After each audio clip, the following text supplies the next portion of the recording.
Cobalt'da eskicha magnitofoniga ham regulirovka qilish ko'rsating deganlarga bitta ko'rsatib beraman akalar. Bilganimcha ustalik tajribamdan kelib chiqib, bu nastroyka qanaqa bo'ladi? O'zini kolonkasiga skromni eshitib yuradiganlar uchun bo'ladi. Xo'p, videoda oxirigacha ko'ring, qaranglar. Tone degan yozuv bor, misol osonroq qilib tushuntiray. Jay darajasiga kirganlardan keyin niski chastota turadi. Bundan boshqalasizlar bitta o'tdan yozasizlar, kirasizlar. 1 2 ikkita orqaga qaytarasizlar, qaranglar. Yaxshilab tushunib olinglar. O'tdan ezi saqlanib qilasizlar, tushasizlar.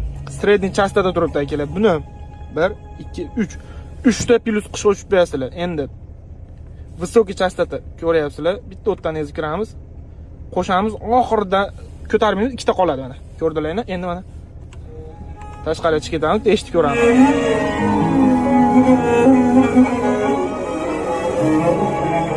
Vashshi bor, yomon bo'lib qoldi.